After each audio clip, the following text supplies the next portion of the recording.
Long rebound. Steph, no timeout with 6. At 5, Curry for the lead.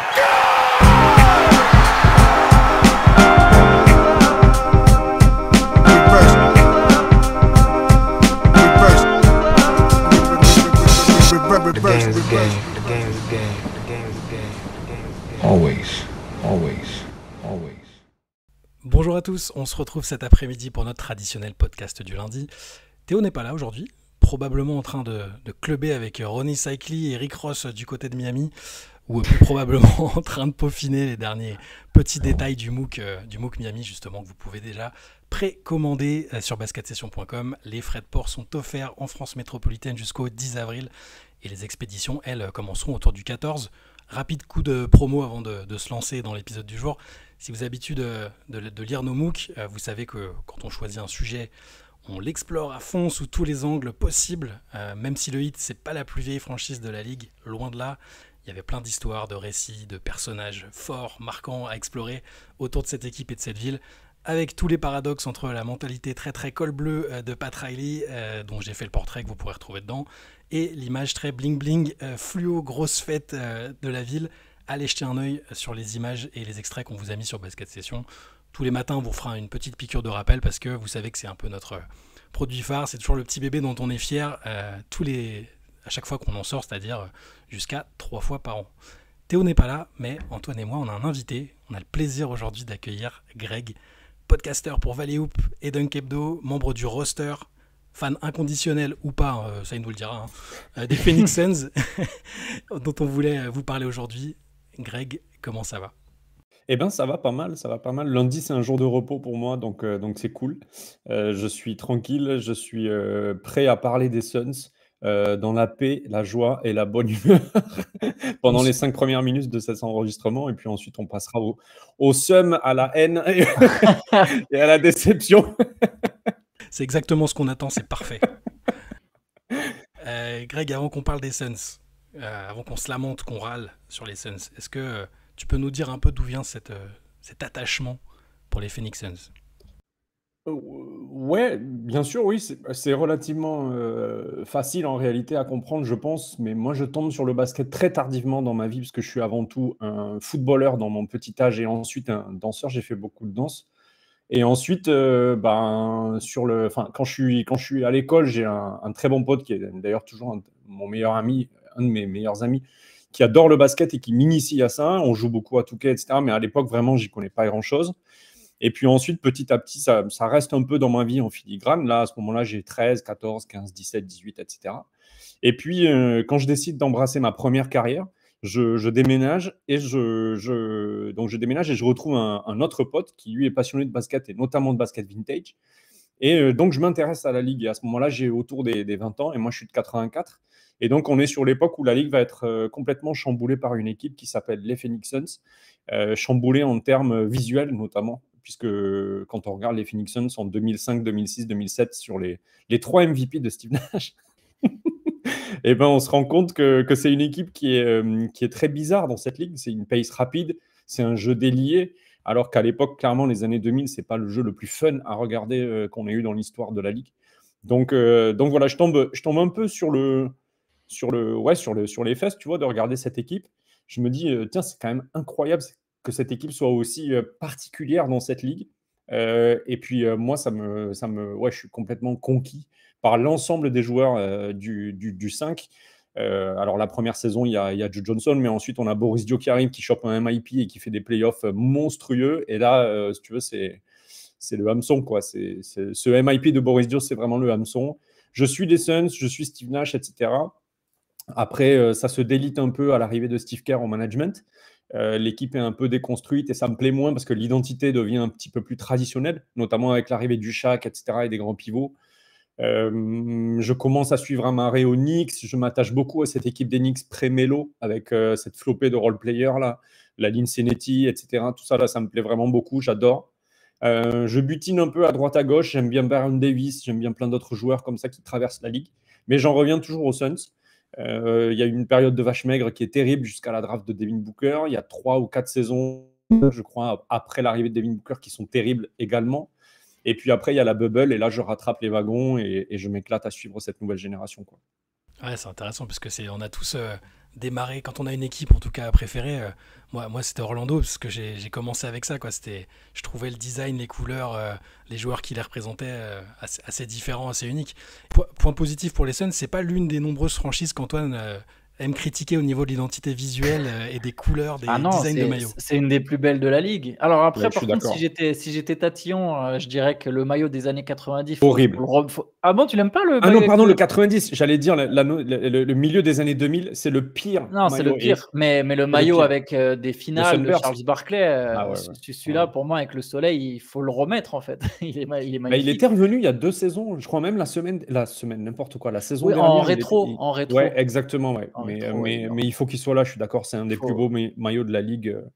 Mais de manière globale, les couleurs, l'ensemble des couleurs, tu as du violet, du orange et puis c'est une franchise qui a souvent été sexy, mine de rien. Tu sais, si tu regardes avec sa tradition un peu des meneurs, si tu prends au début des années 90 avec Kevin Johnson, puis ensuite il y a Jason Kidd, Steve Nash, petit passage Stephen Marbury, c'est unique, et puis Chris Paul par la suite. C'est quand même une franchise qui a souvent été intéressante, qui a souvent été compétitive au passage d'ailleurs pendant un long moment, même si là il y a une période de creux qui s'annonce à mon avis, qui risque d'être un peu violente. On va en parler après, mais non, c'est clairement, ça fait partie des franchises sexy en NBA, je trouve. Et c'est la franchise cool à aimer en fait, les Suns.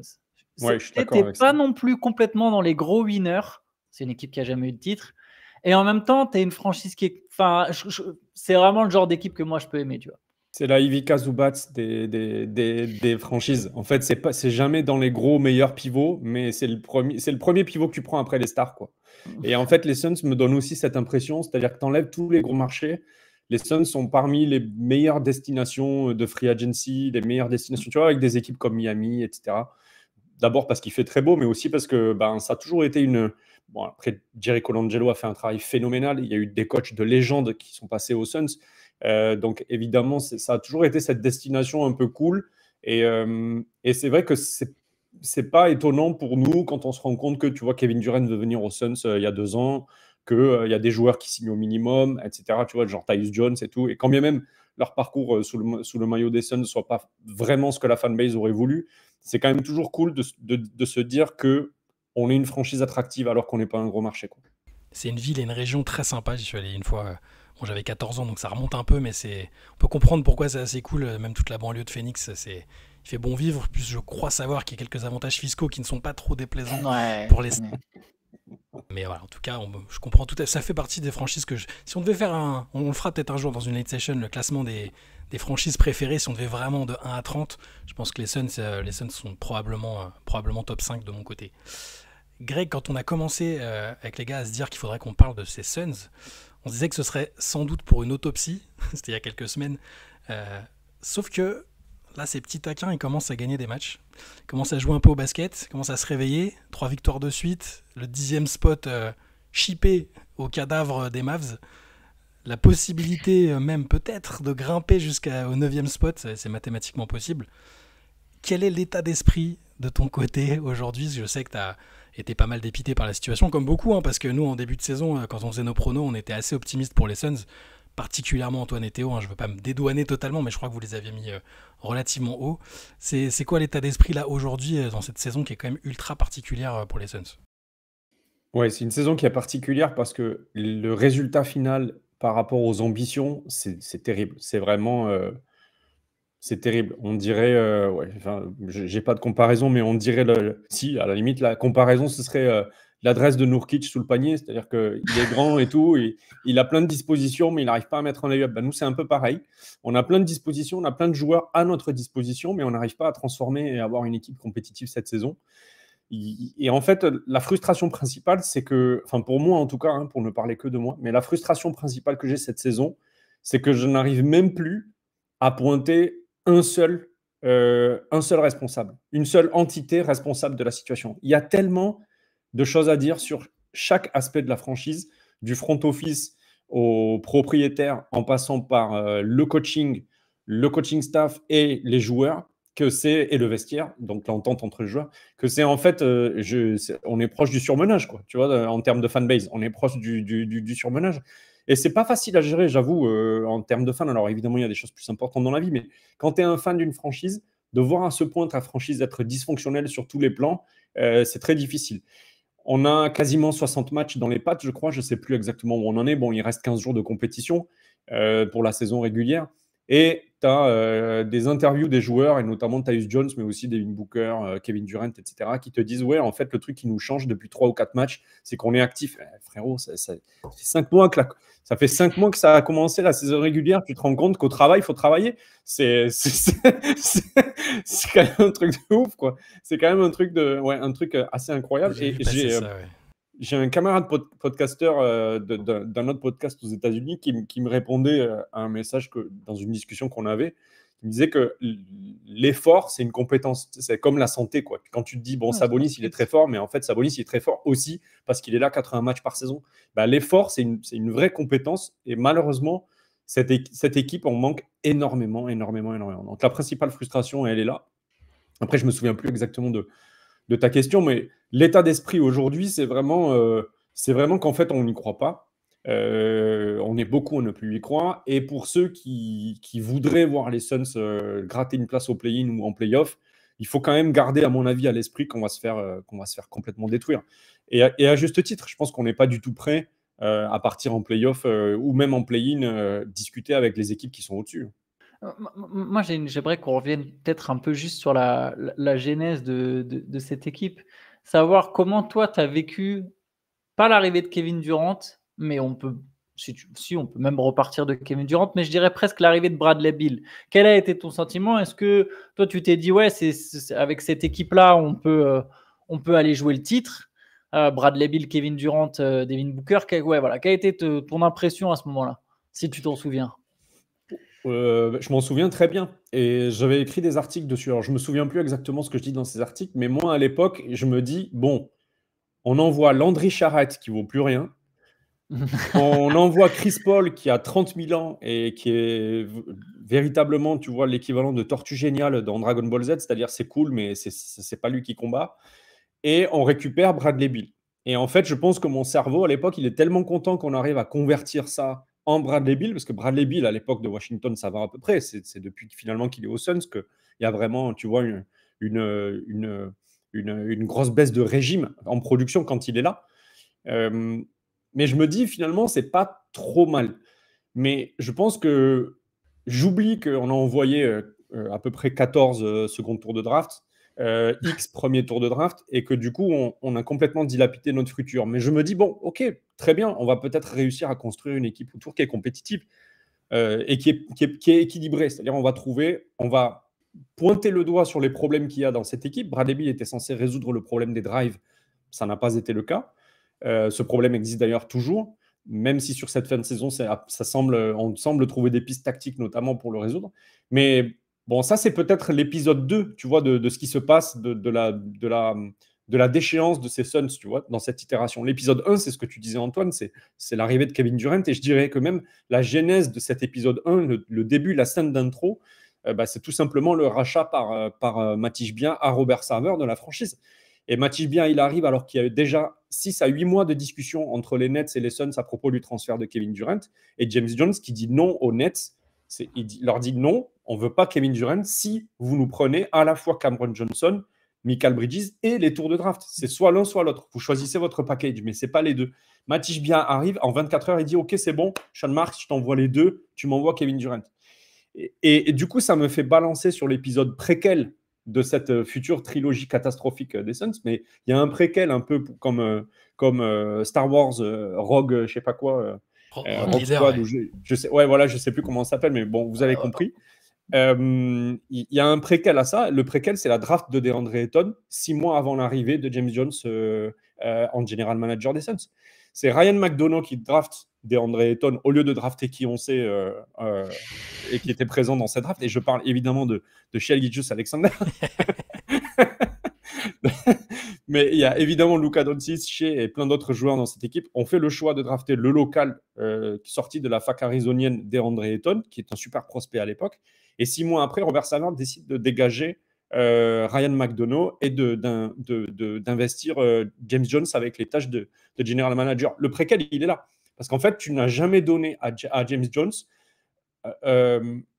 toute la voilure et la puissance qu'un general manager doit avoir en construisant avec des assets très forts une équipe. Et ce premier tour de draft, moi, je suis à peu près persuadé que James Jones l'aurait utilisé autrement. Il n'y a qu'à voir ce qu'il a fait à la draft sur les années suivantes et qui était très correct. Et notamment cette année avec Ozo Ighodaro et Ryan Dunn en fin de premier et de deuxième tour. Très très bons, des styles dont on parlera à mon avis après, parce qu'on ne parle jamais de ces deux-là, mais ils sont quand même très très bons.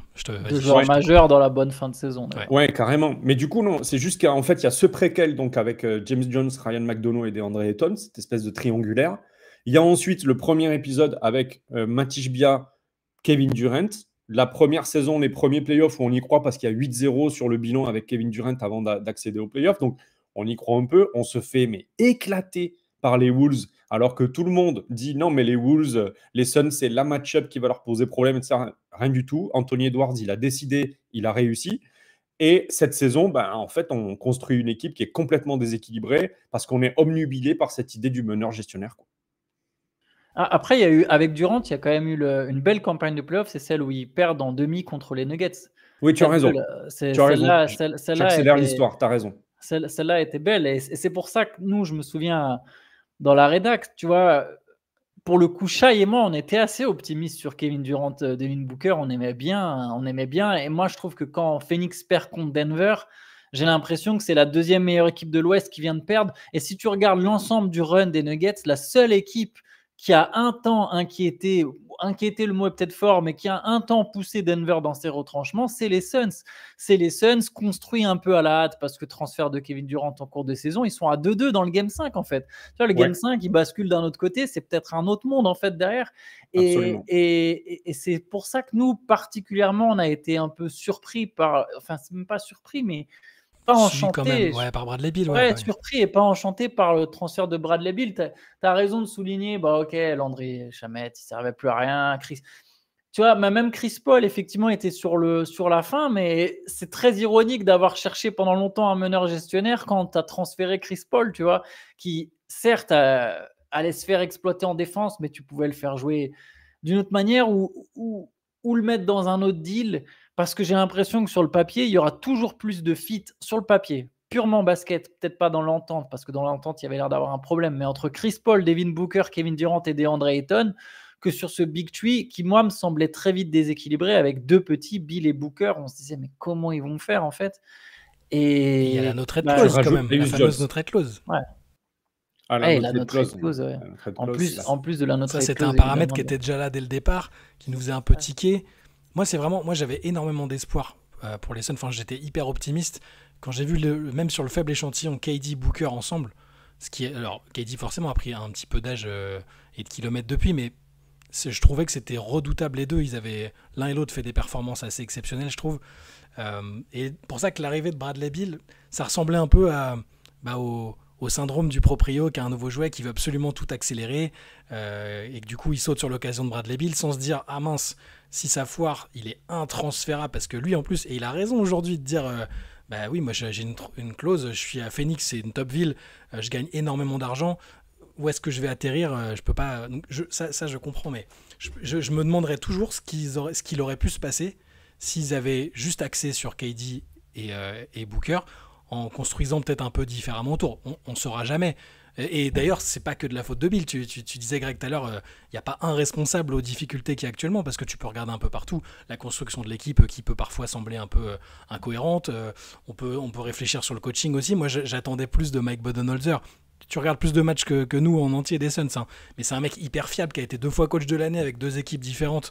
Et je me disais qu'à un moment de la saison, et pas aussi tard, il trouverait un truc pas magique, mais presque une formule qui ferait que c'est une équipe qui peut pas être plus bas que top 5, top 6 en fait.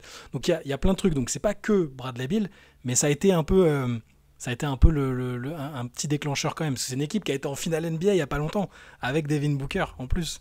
Donc c'est... Pour moi, si tu veux, pour moi, le truc que ça prouve, c'est que quand tu fais venir Kevin Durant, tu contrastes l'équation qui est de créer de l'équilibre autour d'un joueur qui a une faculté d'héliocentrisme, ou en tout cas autour d'un joueur de classe top tiers ou top 10 NBA. Tu vois, ce qui était à l'époque en 2021 et même sur la série contre les Nuggets, c'est les playoffs où Devin Booker, c'est littéralement Michael Jordan, même si on pourrait dire que c'est Shai Gilgeous-Alexander aujourd'hui, parce qu'on a quelqu'un qui fait ça sur toute une saison régulière, et il se trouve que c'est pas Devin Booker. Mais du coup, ouais, en fait, on se dit, tu as un contraste qui se crée sur cette équation. Qu'est-ce que je dois faire autour de ce joueur-là? Tu ramènes Kevin Durant, et forcément, en fait, l'équation, elle devient encore plus compliquée à résoudre. Et donc, tu mets dans cette équation-là un type pour la résoudre qui s'appelle Matisse Bia, qui n'est pas la bonne personne, parce que lui, il veut résoudre le calcul très vite, à la hâte et n'importe comment, c'est-à-dire en accumulant du talent et en le payant très cher, parce qu'il s'en fout de dépenser. Et en réalité, si tu regardes quelle équipe en 2021 va gratouiller 2 victoires aux Bucks, et quand tu regardes aussi comment les Bucks sont construits à cette époque-là, tu te rends compte que tu as un joueur au sommet de la pyramide et ensuite tu as de la très très bonne qualité de role-player autour. Et si tu regardes les derniers champions en date, c'est pareil également. No offense à Jaylen Brown, mais je pense que Jaylen Brown est une excellente option 2 ou option 3 dans une équipe. Je doute que ce soit une option 1 dans une équipe compétitive, mais Jason Tatum, c'est un des mecs les mieux entourés de la ligue, et tant mieux pour lui. C'est la même chose avec Shai du côté d'Oklahoma City. L'équipe d'Oklahoma City, en termes de construction de roster pour assurer la meilleure défense, peut-être une des meilleures défenses de l'histoire, c'est sublime. C'est un super boulot de general management. Là, c'est une catastrophe. Tu as déjà 2 joueurs plus Grayson Allen, donc Bradley Beal, Devin Booker et Grayson Allen que tu dois faire jouer sur les lignes arrière. Tu ramènes Tyus Jones parce que pour toi, ça manque de playmaking et de gestion.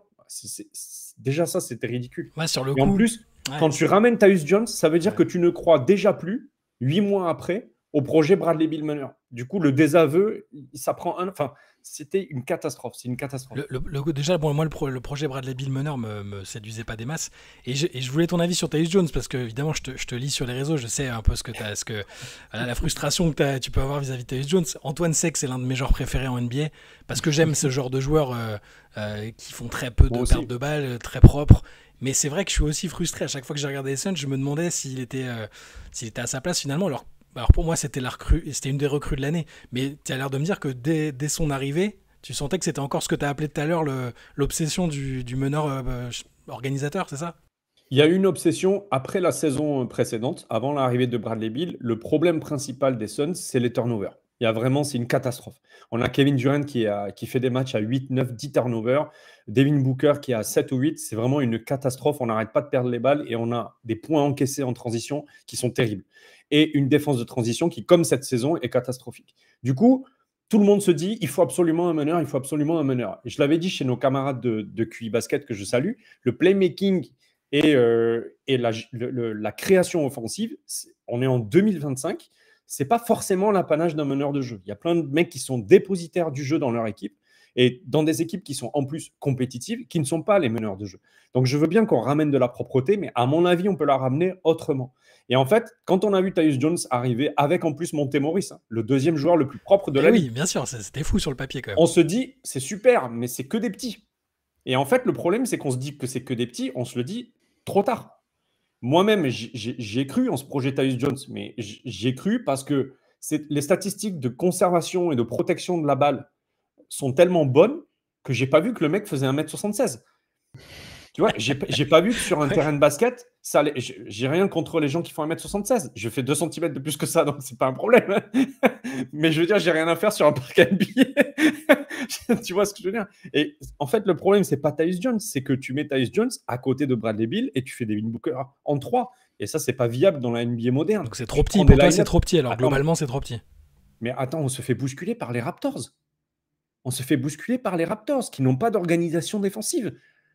Et juste parce qu'ils sont grands, en fait. Et que tu peux pas prendre de vitesse un mec qui fait 30 cm de plus que toi. Le mec, en un pas, il t'a rattrapé ou il te contre de derrière. Et en fait, on s'est fait bousculer toute la saison parce qu'on avait des line-up qui étaient beaucoup trop petites et que Budenholzer ne faisait pas suffisamment confiance en Ozo Ighodaro et Ryan Dunn pour les mettre dans le 5. Ensuite, on a eu quelques blessures, etc. Et Nurkic qui servait à rien. Donc, ça a été très, très difficile. Mais effectivement, oui, la taille, c'est notre problème principal cette saison. En tout cas, notre premier problème, oui, le premier problème d'une longue liste. Et l'arrivée, vas-y Antoine. Non, j'allais dire, il y a la taille et il y a... Moi, ce qui m'a marqué avec les effectifs des Suns, parce que, tu sais, même après l'arrivée de Bradley Beal, sur le papier, la free agency suivante, tu te dis, ouais, ils signent quand même des mecs qui sont pas dégueux, que tu peux imaginer avoir un impact, mais le problème, c'est que j'ai l'impression qu'il faudrait associer des role-players des Suns entre eux pour avoir un vrai joueur. Il y avait Absolument. la taille et il y avait le manque de polyvalence. C'est que tu avais soit des mecs qui étaient incapables de défendre, soit tu as un mec comme Okogie qui peut défendre très fort, mais qui met tellement pas un tir qu'au final, personne défend sur lui. Il y avait vraiment un peu ce problème, soit des joueurs qui sont pas du tout athlétiques, mais créateurs, avec des joueurs qui sont juste athlétiques, mais absolument rien d'autre. Et il y avait vraiment ce problème de, mince, ça manque de polyvalence pour avoir une équipe cohérente. Et ça me semble aussi primordial dans la NBA. En plus, évidemment, de la taille, je te rejoins. Tu peux pas jouer avec autant de petits. Et je pense, Tyus Jones, je pense que quelque part aussi, c'est quand même peut-être le meilleur backup meneur ou pas loin. Tu vois, on est dans le même truc que les TJ McConnell, mais c'est quand même pas un meneur titulaire en NBA, quoi. Il ferait 10 cm de plus ou plus d'adresse à 3 points, sachant qu'il est pas mal droit. Tyus Jones, en plus, il doit être à 40% et quelques sur la saison, donc c'est un joueur à droit, mais il serait dans le moule d'Eric White. Ok, je t'aurais dit, ok, on peut le faire jouer titulaire, mais sinon, je pense pas que ce soit un meneur, c'est le niveau meneur titulaire en NBA. Moi, une des seules équipes où je le vois titulaire, c'est les Wolves, par exemple. Mais parce que notamment les Wolves, tu vois, de la saison où ils nous pilent 4-0 en playoff. Ils sont grands. Tu remplaces Conley par Tyus Jones, tu as à peu près les mêmes compétences, mais il y a un tel armada défensif et physique à côté que ça compense. Tu vois, ça compense. Mais les Suns, quelle armada défensif et physique. Enfin, il aurait fallu un petit Toumani Camara qui était possiblement un joueur des Suns. Ne parlons pas de ça, je vais pleurer en direct. Que je trouve phénoménal. Bon, après, on ne sait pas, c'est une question de contexte aussi. Est-ce qu'à Phoenix, ça aurait aussi bien marché qu'à Portland, mais tu vois, ce serait intéressant ce que tu aurais à nous dire sur Chris Dunn et Garo, parce que je les trouve à chaque fois hyper précieux. Leur temps de jeu me semble assez régulier, les opportunités qu'ils ont. Est-ce que et du coup, ça permet de bifurquer sur Budenholzer. Est-ce qu'il a utilisé de manière optimale ces joueurs-là? Est-ce qu'il y a eu une sorte de priorisation au statut, quelque chose comme ça, toi qui les as regardés tout le temps, entre les joueurs qui sont là et ceux qui auraient peut-être dû jouer un peu plus? Dans le précédent épisode de Valley Hoop, ce qu'on dit, c'est qu'on est très en colère dans cet épisode, et ce qu'on dit, c'est que Mike Budenholzer aurait dû... Parental Advisory, c'est ça, vous aviez mis Parental Advisory sur le truc, c'est celui-là? Ouais, absolument, voilà, c'est celui-là. Effectivement, interdit au moins de 18. Et dans cet épisode, on dit effectivement que Mike Budenholzer a fait de mauvais calculs et a été un coach catastrophique depuis le mois de janvier, particulièrement parce qu'il fait très peu jouer ces deux rookies et que ces deux rookies sont les deux qui proposent autre chose que de l'apathie sur le terrain depuis le début de la saison. On a l'ensemble de l'effectif depuis le début de la saison qui est littéralement apathique. Nick Richards apporte un petit peu quelque chose. Grayson Allen est malheureusement blessé trop souvent sur des petites périodes, mais blessé trop souvent pour vraiment amener toujours cet effort continu qui fait que c'est un joueur précieux des Suns aujourd'hui depuis quelques saisons, depuis qu'il est là. Mais clairement, ne pas avoir fait jouer Ryan Dunn et Ozo Ighodaro sur la période quasiment qui va qui couvre au moins tout le mois de février et une partie du mois de mars, c'est vraiment catastrophique. Vraiment, c'est pas du tout cool. Et du coup, là où on pourrait essayer d'analyser de manière rationnelle le pourquoi du comment, c'est peut-être que Ryan Dunn a pris le mur, le rookie wall dans la tête. C'est possible, parce qu'effectivement, on se rend compte que sur la fin décembre et le début du mois de janvier, il a des pourcentages à 3 points qui baissent et il est de moins en moins défendu par les équipes adverses et respecté sur son tir extérieur. Donc ça pose des problèmes structurels à l'attaque des Suns, très bien. Et qu'il est moins saignant sur les contre-attaques et sur la défense. Donc effectivement, peut-être qu'il y a quelque chose de rationnel là-dessus, de l'ordre du rookie wall. Sur Ozo Ighodaro, il a été joué avec la G-League. On parle quand même d'un mec qui est en milieu ou en fin de second tour, je ne sais plus. Donc, ce n'est pas non plus le prospect où tu te dis ça mérite des minutes de titulaire pour une équipe qui veut se qualifier en play-off. Donc, j'admets qu'il est possible que tu aies eu des interrogations. Et le troisième truc pour rationaliser les choix de Mike Budenholzer, je les rationalise de manière extérieure. C'est pas ce que j'aurais fait, quoi. Si j'avais été à sa place, mais j'y suis pas. C'est qu'il est tout à fait possible que le front office où le propriétaire lui ait demandé de mettre certains joueurs du banc, de la rotation, sur le terrain pour maximiser leur visibilité sur le marché de l'été. Et notamment des joueurs comme Bol Bol, etc., etc. Et Bol Bol, pour le coup, lui, il a maximisé sa chance parce qu'il a été vraiment très bon sur la période allez, une dizaine de matchs dans lesquels il a été titulaire ou en tout cas avec des minutes assez balèzes pour les Suns. Et ça, ma manière de le rationaliser, c'est de dire on avait besoin de showcase ces joueurs auprès des autres équipes pour les rendre intéressants pour le marché des trades cet été, parce qu'on va les envoyer ailleurs contre des assets ou contre des joueurs pour renforcer notre équipe ou pour changer l'équilibre de l'équipe. Ok, soit très bien. Mais est-ce que quand tu payes 160 millions de luxury tax, ton objectif premier, c'est pas juste de te qualifier et donc de mettre les joueurs qui mouillent le plus le maillot sur le terrain? Moi, je suis désolé, mais Ryan Dunn et Ozo Ighodaro, depuis le début de la saison, c'est le joueur qui mouille le plus le maillot, loin devant tous les autres. Loin devant tous les autres. Je ne sais même pas qui je mets en troisième. Donc, moi, j'ai vraiment un ressentiment profond sur Mike Budenholzer. Et j'avoue que quand il était arrivé, c'était l'inverse. Je me disais, pitié, je veux qu'il fasse une Rick Carlisle aux Suns, quoi. Je veux qu'il reste là comme il a fait aux Mavs, comme il est en train de faire aux Pacers, et qu'on construise avec lui sur un temps moyen ou un temps long, quoi. Et là, aujourd'hui, je me pose vraiment la question, est-ce que c'est toujours ce que je veux, quoi? Ouais, c'est un peu... Moi, je me demande même si... parce que maintenant, on voit que les équipes n'hésitent plus à couper des coachs qui ont signé des contrats longs si ça ne fonctionne pas. On avait avec Monty Williams, par exemple. Du coup, est-ce que c'est vraiment l'homme de la situation? On n'a pas l'impression que ce soit...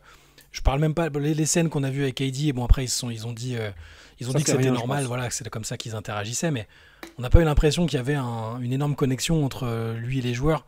Donc, est-ce que ça fait partie des pistes pour toi? Est-ce que le même type d'effectif, juste avec un coach qui a une approche différente, ça suffit? Ou est-ce qu'il y a... Ouais, on est d'accord. je pense aussi, mais c'est histoire d'essayer de trouver des pistes, parce que là, la situation telle qu'elle est, on est à peu près tous d'accord pour dire que Phoenix, même en cas de play-in, aura du mal à faire un vrai parcours en play-off. Enfin, ce sera trop compliqué vu la concurrence. Du coup, c'est quoi la suite? Comment est-ce qu'on rebondit d'une situation comme ça qui a l'air un peu désespérée, en fait? Je pense que le coach, c'est quelque chose qui est secondaire. Mais quand je dis secondaire, c'est pas que c'est pas important, mais c'est que d'abord, il faut résoudre ce que tu fais avec l'effectif. Et ensuite, il faut résoudre ce que tu fais avec le management général. La plus grosse inconnue pour moi, c'est est-ce que James Jones se fait évacuer cet été ou pas? C'est une incertitude qui, en plus, me ferait beaucoup de peine parce que c'est un general manager que j'ai trouvé vraiment brillant à la tête des Suns, honnêtement, avec ce qui lui a été permis de faire. D'abord avec un propriétaire qui était pingre en la personne de Robert Sarver et qui lui a coupé l'herbe sous le pied avec la draft de DeAndre Ayton juste avant qu'il arrive. Et ensuite par un propriétaire qui est trop investi dans sa franchise et qui lui coupe l'herbe sous le pied en validant des trades que lui-même n'aurait jamais validés ou qu'il aurait en tout cas essayé de valider autrement, quoi. Et notamment la question de Kevin Durant. Mais ensuite, tu as la question du coach qui est la question de l'effectif par contre. Et là, tu te dis, bon, mais comment tu te réorganises? Est-ce que tu gardes Kevin Durant et Devin Booker? Et comment tu résous l'équation dont je vous ai parlé tout à l'heure? Ou est-ce que tu repars de l'équation de Devin Booker et tu fais comme les Mavs, c'est-à-dire comment on entoure notre option numéro 1? Comment on entoure Luka Doncic? Et là, ça peut prendre 2-3 saisons pour espérer retourner en finale NBA. Et je dis bien pour espérer retourner en finale NBA. Et on a vu avec l'exemple des Mavs que ça demandait du temps, ça demandait de la résilience, ça demandait du calme. Est-ce que Devin Booker, en fin de saison prochaine, après 11 ans passés dans cette équipe, 5 ans passés à tanker avant de faire les playoffs, après avoir fait une finale NBA avec des role-players autour de lui de grande qualité, est-ce qu'il ne va pas en avoir marre et vouloir rejoindre une équipe compétitive qui va le mettre en deuxième option et avec laquelle il aura des ambitions qui seront naturellement plus hautes que celles des Suns, quoi. Donc ça, je ne sais pas non plus. Et puis, donc, secondairement, la question du coach. Est-ce que tu gardes coach Budenholzer? Honnêtement, moi, je n'ai pas la réponse à cette question. Je suis le premier à dire que ça a vraiment été un coach absolument pourri sur le mois de janvier, février et sur une partie du mois de mars cette saison. Mais je ne ferai pas partie de ceux qui vont dire que parce qu'il a été mauvais sur ces 3 mois-là, il mérite peut-être de dégager dès cet été et d'être changé. Peut-être que c'est juste un coach qui a eu des consignes de la part de son front office et de son management. Peut-être que c'est un coach qui a, à un moment, qui s'est retrouvé dans une impasse à un moment donné et qui n'a rien su faire parce que c'était trop compliqué et que parfois c'est compliqué. Hein. Il n'y a qu'à voir les 2 premières saisons de Chauncey Billups, c'est ce qui fait aujourd'hui des Blazers. C'est un très bon exemple de gens qui arrivent de coachs qui arrivent complètement à changer le momentum de leur équipe et de leur carrière. C'est la même chose avec Billy Donovan à Chicago. L'an dernier, Chicago est une des pires équipes à regarder de la ligue. Cette année, ils sont franchement fun, et particulièrement sur cette fin de saison. Moi, je ne sais pas, Budenholzer, je ne l'enterrerai pas. Je suis le premier à le critiquer très volontiers, mais je ne l'enterrerai pas pour la saison prochaine. Je pense que de toute façon, en fait, tout découlera de savoir de qu'est-ce qui se passe avec Durant, Booker et Bill. En fait, c'est parce que si si les Suns décident de transférer Durant, derrière, il y a un transfert de Bill et que les Suns arrivent à récupérer leur tour de draft quelque part dans un de ces échanges-là. Que les Suns se disent, bon, bah tant pis, cette page, elle est tournée, mais comme les Nets, on a réussi à retomber sur nos pattes, on récupère nos tours de draft et maintenant, notre objectif, c'est d'aller chercher notre nouvelle star. Je pense qu'à ce moment-là, il peut effectivement y avoir un changement de coach parce que Budenholzer, il n'est pas arrivé pour reconstruire une équipe. Il n'est pas arrivé dans un projet jeune. Je pense que ça fait bien longtemps qu'il n'a pas eu ça en main. Je ne suis pas sûr que ça soit ce qui l'intéresse. Et peut-être qu'effectivement, il finira par sauter. S'il y a un projet, en fait, voilà, toutes les questions tournent autour des. En fait, de toute façon, tout commence avec ces 3 stars ou avec Matisse Bia. Je suis d'accord, on peut prendre la question aussi comme ça. Qu'est-ce qui se passe si les Suns, par miracle, trouvent un transfert de Bradley Beal? Imaginons que, miracle, il y a une équipe qui veut bien prendre Bradley Beal et Bradley Beal, il veut bien y aller. Et il est intéressé et quelle que soit la contrepartie, ça peut même être un second tour de draft. Bon, ce ne sera pas ça vu qu'il y a 50 millions à mettre dans la balance. Mais imaginons qu'il y ait un trade de Bradley Beal. Pareil, ça change plein de choses en fait. Parce que derrière, tu as soudainement une nouvelle marge de manœuvre pour ajuster ton effectif. Et là, à ce moment-là, tu peux même te poser la question, est-ce qu'on transfère vraiment Kevin Durant finalement? Est-ce qu'on veut vraiment le transférer Kevin Durant? Est-ce que lui, il veut même vraiment partir? Maintenant qu'on a peut-être une autre fenêtre, peut-être pas une fenêtre d'être champion, mais une autre fenêtre avec une autre équipe. Je pense que tout dépendra de ça, de Bill, Durant, Booker, notamment Durant et Bill en premier.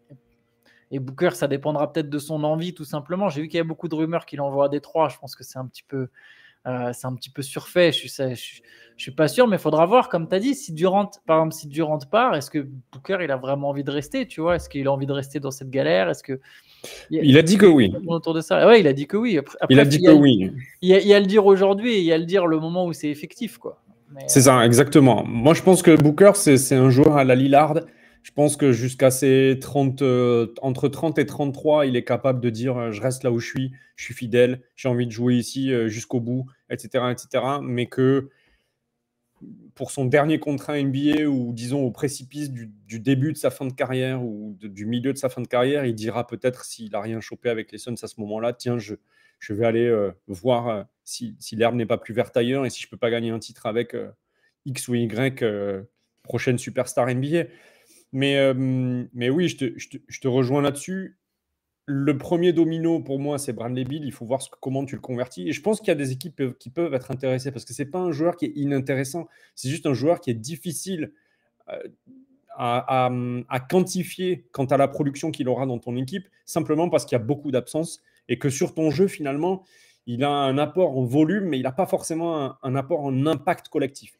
Donc, ça veut dire que c'est difficile, à mon avis, de le voir dans un 5 majeur.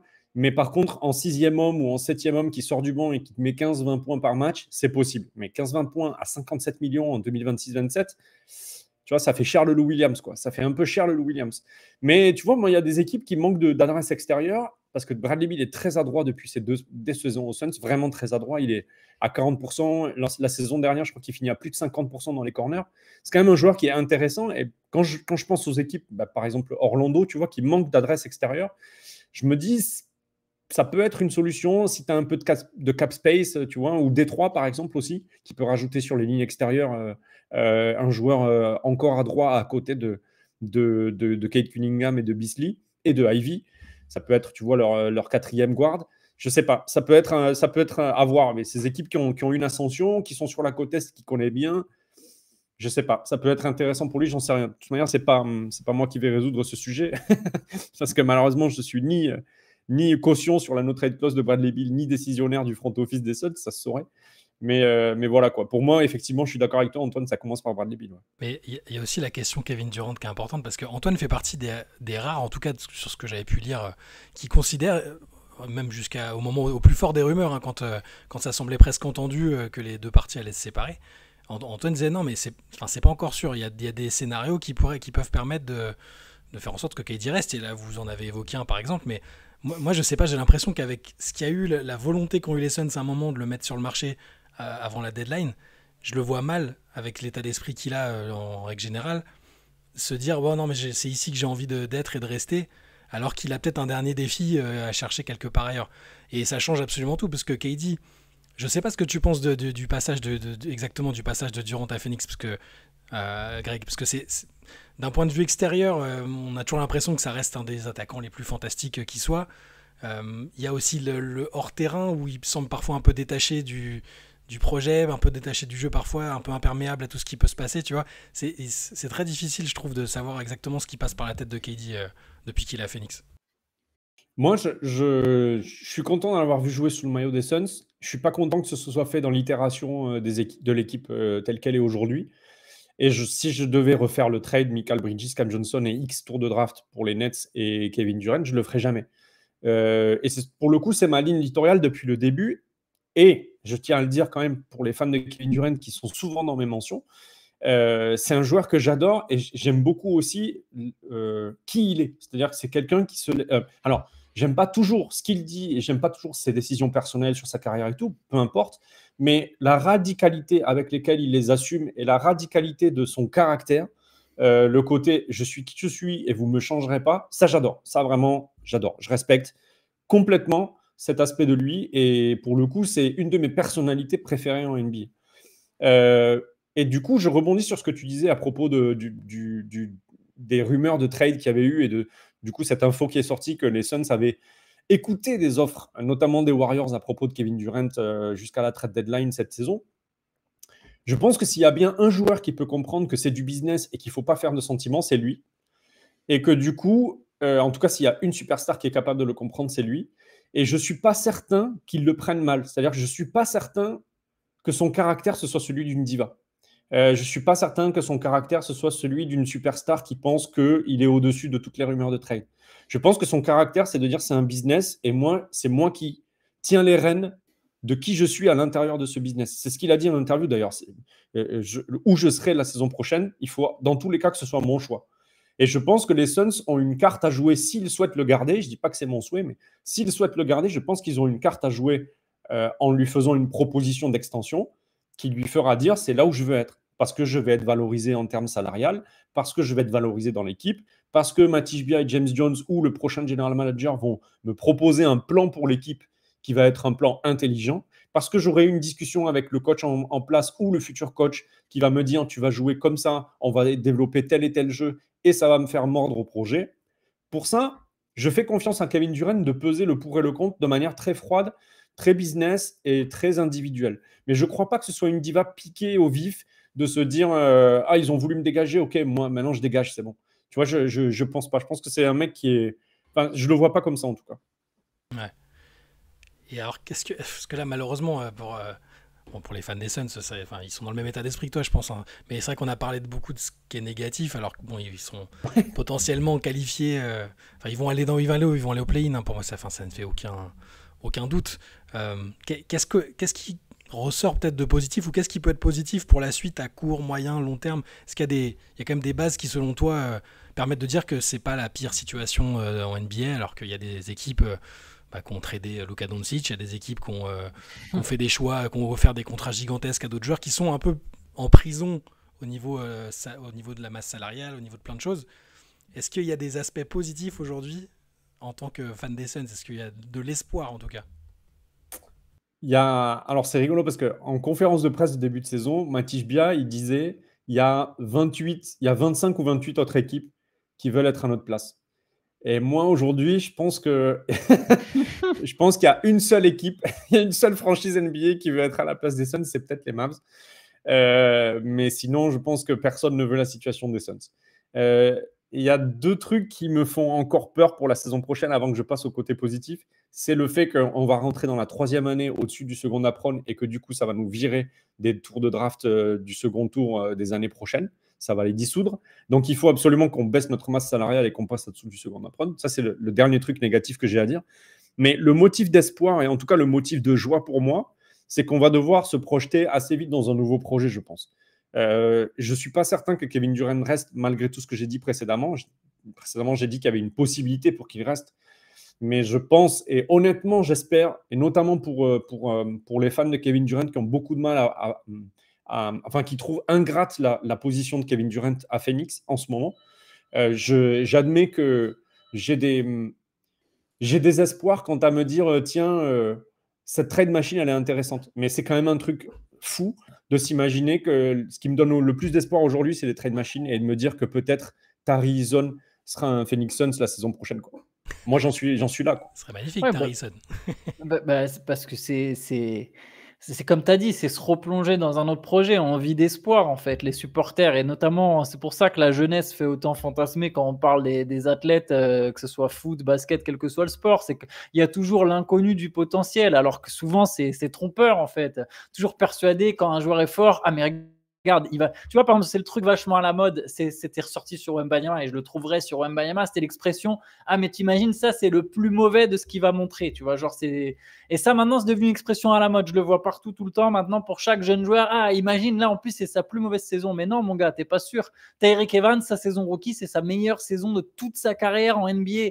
Donc, en fait, et que Tyreek Evans, quand il sort sa saison rookie, il y a des mecs qui sont persuadés que ce gars-là va être un méga Hall of Famer. Donc non, c'est pas toujours la jeunesse. On savait pas qu'il découvrirait la drogue aussi. Hein, mais bon. Ouais, mais bon, tu vois, il y a Jennings. toujours... Brandon Jennings qui tape 50 50 points dans ses 5 premiers matchs. Ouais, c'est ça, il y a tout plein de choses comme ça. Mais du coup, je comprends vachement l'excitation d'aborder un nouveau projet. Et je pense comme toi, je pense que effectivement, ça va bouger aux Suns. Je pense quand même qu'il y a plus de chances qu'il y ait un transfert de Kevin Durant. Je pense que le premier domino que les Suns vont essayer de faire tomber, tu l'as dit, c'est Bradley Beal. C'est d'ailleurs avant toute chose de voir s'il peut y avoir un trade de Bradley Beal. Parce que s'il y a un trade de Bradley Beal, c'est la condition à laquelle tu peux garder, je pense, Kevin Durant. Kevin Durant, il n'a pas complètement les cartes en main. Il n'est pas free agent. Il a encore une année de contrat. Tu peux même aller au bout. Tu peux te dire, bah tiens, tant pis, tant qu'il est là, on sera quand même un minimum compétitif. Et puis on le perd sans contrepartie. Il ira signer ailleurs s'il faut. Mais tu peux toujours le trader en février. Tu n'es pas obligé de le trader cet été. C'est pour ça, moi, je me méfie vachement quand tu entends tout le monde dire, non, mais c'est bon, c'est sûr, cet été, ça va être fait. Bah non, mec. Sinon, ça serait déjà fait, en fait. Tu vois, si ça devait être fait, ça serait déjà fait. Parce que Kevin Durant qui dit, ouais, mais moi, j'avais pas envie de partir. Mais c'est pas lui qui avait les cartes en main, en fait. Il avait aucun droit de... Si les Suns avaient pu le transférer, il l'aurait transféré. Si les Suns avaient décidé dès maintenant que non, de toute façon, c'est mort, on va embrayer sur un autre projet, ils auraient pu le faire, en fait. Ça dépendait pas de Kevin Durant. C'est pas lui qui avait les cartes en main, encore une fois. Donc lui, il a dit, ouais, non, mais j'ai pas voulu... Mais c'est pas lui. C'est pas lui qui décide, en fait. Et je pense que si les Suns arrivent à transférer Bradley Beal, il y a un monde où Kevin Durant il peut rester. Maintenant, je vais être très honnête, je pense qu'un trade de Bradley Beal, ça me semble quasi impossible. Alors, je suis un peu plus optimiste que toi sur le joueur qu'est Bradley Beal. Je pense pas que c'est un 7e homme en NBA. Je pense qu'encore aujourd'hui, c'est quand même un gars qui est plus fort individuellement qu'un tas de gars, mais à son prix, je vois pas quelle équipe va s'intéresser à Bradley Beal. Tu as présenté, c'est très juste ce que tu as dit sur Orlando ou Détroit. Mais je suis les Pistons ou le Magic, jamais je le fais ce trade en fait. Je fais jamais ce trade d'aller chercher. Tu sous-estimes à quel point les fans, enfin c'est pas les fans qui font les trades, hein, mais en tout cas il peut être espéré par les fans du Magic tellement ça a été une cata au niveau des tirs. Oui, mais je pense que tu peux donner de l'adresse au Magic. En fait, t'as pas besoin d'un mec qui a la balle, t'as besoin d'un mec qui met des tirs au Magic. À la limite, t'as besoin d'un Sam Hauser, tu vois, mais t'as pas forcément besoin d'un Bradley Beal. La balle, elle sera dans les mains de Banchero et de Franz Wagner. Et du coup, si ce domino tombe pas, Bill, je pense qu'effectivement, derrière Kevin Durant, quand même, tu es obligé à un moment peut-être de faire un trade et il y aura un nouveau projet. Mais ce qui est le plus inquiétant, c'est qu'il y a un nouveau projet, mais que si tu n'arrives toujours pas à transférer Bradley Beal, faut voir quels sont qu'est-ce que tu récupères, quoi. Il lui reste il sous contrat jusqu'en 2027, c'est ça ? 2027, ouais. Ouais, exactement. Ouais. Et il a une option sur 2026-2027, mais elle est à 57 millions. Il va jamais y renoncer, Bradley Beal. Très malin. Moi, je comprends tout à fait la communication de Bradley Beal en ce moment, qui est de se dire, mais moi, mec, j'ai pas de souci à me faire. Je suis un joueur NBA, je suis très bien payé, parce que tout le monde lui balance dans la gueule. Et tu vois, il est le bouc émissaire. Il est celui qui est arrivé plus rien ne marche. Il est celui dont la production a baissé. Il est celui qui était un All-Star qui ne l'est plus. Tu vois, il a tout ça. Et il est celui à qui on aura toujours la no trade clause de Bradley Beal, le contrat de Bradley Beal. Donc, il en prend un peu plein la tronche. Il est celui qui a été sorti du 5 majeur. Tu vois, et il est celui où en ce moment, ça tourne bien sans lui. Tu vois, tout le monde va le souligner. Donc, il y a tout ça sur Bradley Beal. Donc, moi, je comprends sa position un peu défensive de se dire, vous savez quoi, les mecs, vous voulez me faire chier, mais moi, on ne peut pas me faire chier. Je suis payé, je joue au basket, je suis à Phoenix, on l'a dit, c'est cool, c'est sympa ici, c'est l'Arizona, il fait beau, je paye moins d'impôts. Il n'y a pas de problème, je ne vais pas bouger si facilement, quoi. Mais en plus, Bradley Beal, c'est marrant parce qu'il y a depuis le début de son arrivée aux Suns, il y a beaucoup de choses qui lui sont mises sur le dos. Mais pour moi, ça a été quand même un mec qui a eu un comportement exemplaire. Exemplaire. Il a accepté d'être la 3e star alors qu'il était leading scorer, quasiment recordman des totals de points inscrits dans son équipe. All-Star, etc. Première option de tout ce que tu veux aux Wizards, y compris quand ils ont fait un beau parcours en playoff époque John Wall. Il arrive ici, 3e option. On lui dit tu vas jouer meneur. Il n'a jamais joué meneur de sa vie. Il n'a pas rechigné. Ensuite, on lui dit tu vas jouer 2. C'est Devin Booker qui va prendre le rôle de meneur. Il n'a pas rechigné. Tyus Jones arrive. Il ne rechigne pas. En interview, depuis son arrivée, il dit il n'y a jamais de langue de bois. Il est le premier à se remettre en question alors que les deux autres, ils font les ozos à dire non, mais nous, tranquille, chill, on va chiller, on va rentrer chez nous, on va jouer à Call of. Enfin, tu sais, c'est le seul qui n'a pas été lunaire dans ses réponses depuis 2 ans. C'est le seul qui n'a pas été lunaire. Donc, moi, je veux bien, ok, il est absent un match sur 2, ou en tout cas 5 matchs sur 10, parce que ses blessures sont souvent assez longues. Ok, il est à 18 points au lieu d'être à 25-30 comme on l'espérait. C'est pas le meneur qu'on voulait, c'est pas le joueur qu'on espérait. Il est surpayé, c'est un des pires contrats de la ligue. Très bien, très bien. Mais en attendant, le mec, il est carré. Il est super carré. Son comportement est, pour moi, de loin, un des meilleurs qu'il y a eu dans l'effectif. Et franchement, il y a vraiment eu des comportements dans ces Suns depuis au moins 2018 qui ont été catastrophiques. Et je vais revenir sur un dernier truc, c'est que le motif d'espoir de reconstruire autour de Devin Booker. Mais en fait, il y a une vraie question sur Devin Booker, quand même, franchement. Et cette saison, pour moi, c'est vraiment le point d'interrogation sur cette question, c'est que est-ce que Devin Booker, c'est vraiment le joueur qu'on pense qu'il est? Est-ce que Devin Booker, c'est vraiment un mec qui est dans le tiers avec Jason Tatum, avec Luka Doncic, avec ses premières options qui rendent les équipes tout de suite compétitives juste parce qu'il est là? Tu vois, ça, c'est une vraie question pour moi. C'est une question, j'avais écrit un article, je crois que c'était en décembre, sur ça. J'avais écrit, le titre c'était « Il reste 60 matchs à Devin Booker pour prouver qui il est vraiment ». Et moi, je n'ai pas l'impression que cette saison, Devin Booker ait totalement répondu à la question de « je suis fermement et complètement la première option d'une équipe contender ». J'ai plutôt l'impression que Devin Booker se dirige vers cette espèce de tiers un peu mid dans lequel tu as Donovan Mitchell, Anthony Davis, etc., qui sont des joueurs fantastiques. J'adore Donovan Mitchell, j'adore la saison qu'il fait aux Cavs, même si là, c'est plus difficile depuis quelques matchs. J'adore Anthony Davis, clairement, sans doute un des meilleurs défenseurs intérieurs de la Ligue. Est-ce que c'est vraiment... Je pose la question à Nico Harrison. Est-ce que c'est vraiment sur ce genre de joueurs-là, que tu construis uniquement des équipes compétitives? Franchement, je ne sais pas. Je ne sais pas aujourd'hui si les Suns, avec Devin Booker en première option, pourront un jour devenir une équipe compétitive, à moins de rassembler pléthore de joueurs d'une extrême qualité. Mais combien d'équipes arrivent à faire ça, tu vois? Arrivent à faire une Boston Celtics? Combien d'équipes arrivent à le faire? Ils ont peut-être le fantasme de recréer un peu ce qu'il y avait eu l'année des finales, où Booker quand même avait plutôt bien assumé ce statut-là. Bon, il n'est pas entouré de la même manière, mais il pourrait très bien se dire... on pourrait très bien se dire qu'avec une équipe construite différemment, il pourrait redevenir ce genre-là. Je suis assez d'accord avec toi, parce que d'un point de vue extérieur, moi, il m'a toujours l'air un peu détaché. Alors, il faut faire attention aux interprétations, à comment on interprète la manière dont sont les joueurs en conférence de presse, etc. Mais il me semble parfois un peu détaché, un peu...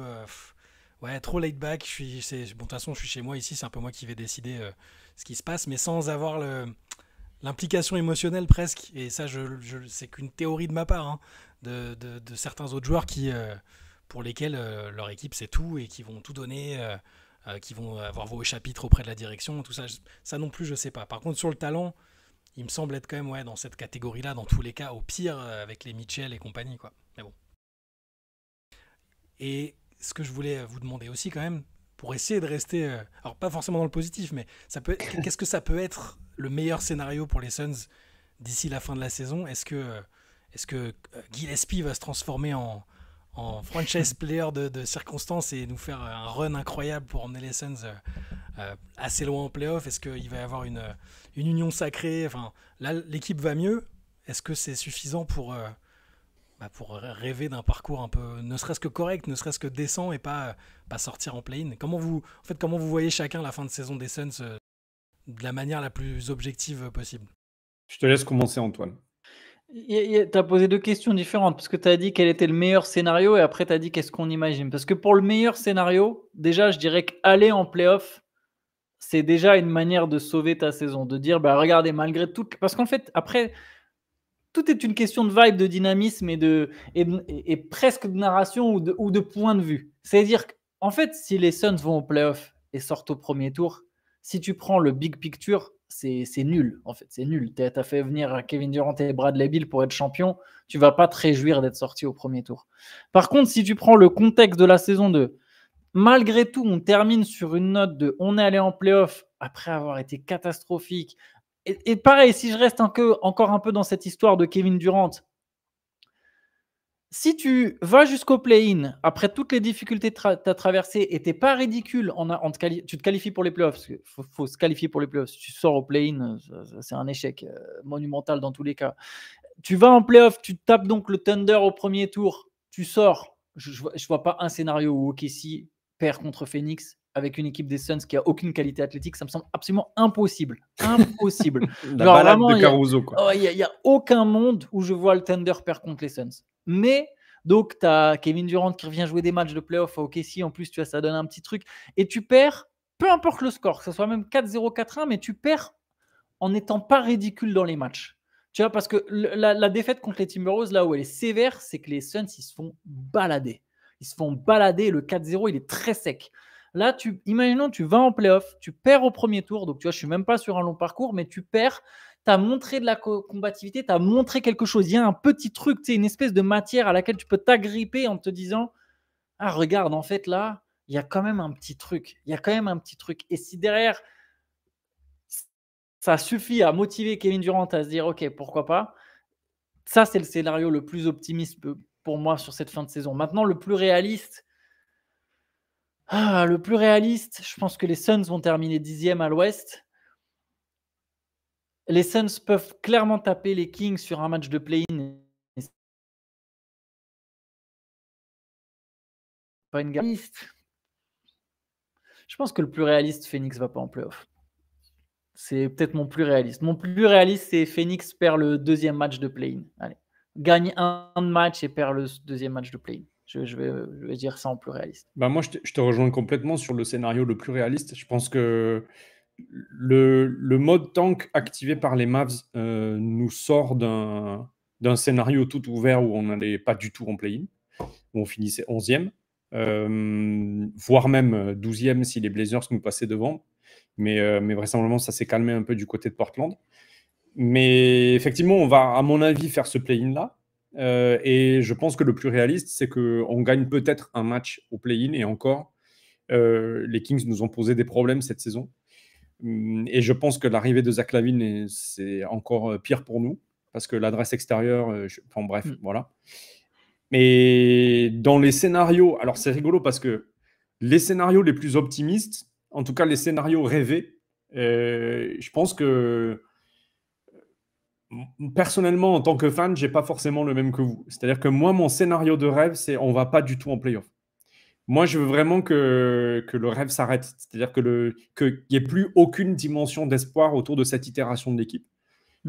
Et que la leçon soit apprise à tous les étages de la franchise.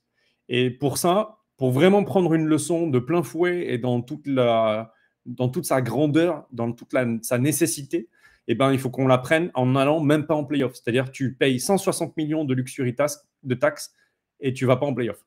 Moi, c'est ça le bilan que je veux en fin de saison. Le bilan que je veux en fin de saison, c'est celui-là. Je veux un propriétaire qui se lève le matin, qui va faire son chèque de luxury tax, sinon je ne vais pas arriver à le dire, et qui va se dire, j'ai payé tout ça, 160 millions. 160 millions. C'est le contrat de Bradley Beal sur 3 ans. 160 millions, tu vas payer ça, et ton équipe, elle n'est même pas allée en play-off. Comment tu te présentes au Media Day en septembre ou en octobre avec ce bilan-là, qu'est-ce que tu dis? Qu'est-ce que tu fais pendant cet été? C'est ça qui m'intéresse le plus, c'est ça qui me motive le plus, et c'est vraiment l'issue de la saison que je veux, quoi.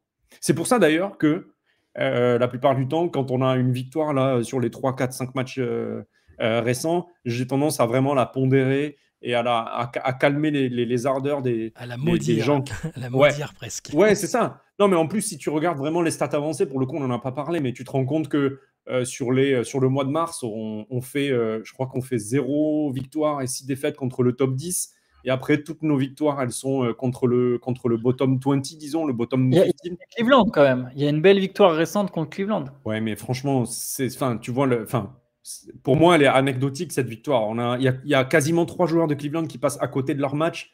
Les étoiles s'alignent contre Cleveland. Ils sont dans une mauvaise passe. Tu vois, enfin, moi, j'ai du mal à croire que cette victoire soit représentative. Et si tu regardes, en plus, on perd tous nos matchs à l'extérieur et on gagne seulement à domicile. Franchement, qu'on en arrête là. Qu'on donne un contrat à Colin Gillespie, il l'a largement mérité. Que ce soit un meneur backup ou une 3e option chez les Guards la saison prochaine, top. Qu'on essaie de garder Ryan Dunn et Ozoe Godaro cet été et qu'on construise autour de qui voudra la saison prochaine, quoi. Très bien. Dites-nous en commentaire si vous souhaitez la même intersaison, la même option que Greg, que cette itération. J'aime bien ce mot que tu utilises fréquemment. Ouais. Je l'utilise pas assez, on devrait le sortir plus souvent. Que si cette itération est effectivement vouée à l'échec, ou est-ce que vous pensez peut-être qu'il reste un petit espoir pour ces Phoenix Suns et que Greg fait preuve de catastrophisme peut-être en tant que bon fan, ce que je comprends en tant que fan de foot avec mon équipe préférée évidemment. Donc n'hésitez pas à nous dire ça. Greg, merci beaucoup d'avoir été avec nous aujourd'hui pour parler des Suns. Merci à vous. C'était vraiment un honneur de recevoir votre invitation et de participer à votre pod. Vous êtes vraiment des héros. C'est super merci sympa. beaucoup. Merci, Greg. Des héros du quotidien des fans de basket. Vous pouvez retrouver Greg dans le Valley Hoop, sur Dunkemdo, sur le roster aussi. Allez jeter un coup d'œil là-bas. Nous, on se retrouve demain matin pour un nouveau CQFR. Yes. Passez une bonne fin de journée. À toutes. Ciao à tous. Ciao.